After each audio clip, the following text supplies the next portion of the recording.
So after a few weeks, I finally managed to gather enough growth stones to activate my sync on weapons as well as a few armor pieces. And so I played around a bit with different weapon combinations to see if there's any interesting synergy and whatnot. And I noticed that on Greatswords, there are 2 weapon passives that completely changes the skills that you use, which are Gaia Crash Out and Tornado.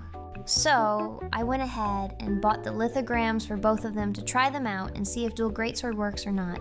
The Titanic Quake Blade is pretty good in general, and it changes your Gaia Crash Out skill into Judgment Wave, which deals way more damage than Frost Cleaving. And for my second sword, I tried Cyclone Warblade, which turns your Devastating Tornado into a Fire Tornado type thing. It's not that much different than Ice Tornado, except that it applies a fire damage over time effect on your target, which is 3.4% of your base damage per stack by default. And since it can stack up to 10 times, you'll get a grand total of 34% of your base damage dealt per second.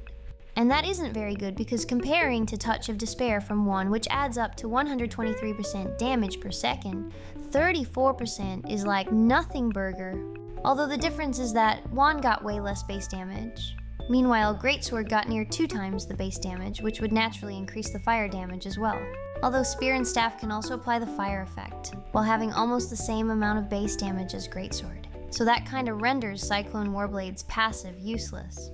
So that sword is pretty much out of the equation for a dual Greatsword build, I'd say.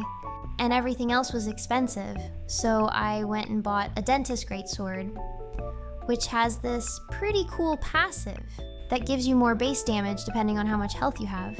Although since it's a tier 1 gear, it has less stats as well as base damage, so I just use it as my secondary weapon. Although the passive is good, it still won't be enough without a different secondary weapon, since I'll be missing 1 passive as well as weapon masteries. Anyways, I tried putting it on my secondary slot, and it did increase my damage a bit, although I think the base damage increase does have a cap, because at some point it stopped giving me base damage when I went beyond 20,000 health. So yeah, Dentist kinda sucks as well, which leaves me with Naru's Frenzied Blade, which I can't get yet due to how expensive it is on the market. Although I think Naru's Blade is a pretty solid option for a budget dual Greatsword build, because like, at least the passive does something, right? Like you would be able to use Valiant Brawl every time with the better cooldown reduction effect.